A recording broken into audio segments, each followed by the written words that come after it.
G'day guys, Chris from Quest Outdoors, standing in front of the cabin 10. 3 rooms, loads of height, loads of ventilation, and more importantly, loads of internal room. Internal size is 2.4 metres deep, 5.8 metres long. Centre height here of 2.1 metres.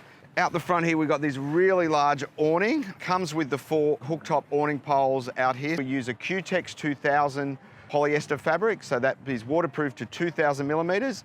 Fully seam sealed, 2-to-1 guy ropes for strength. So 2 ropes into a single peg point using our lockjaw slider. It really holds the pole in 2 positions, midgie-proof mesh all the way through, so you're not going to get the little critters coming inside. Loads of internal room, so steel upright, so we use fiberglass through the roof. We want a bit of flex in the roof.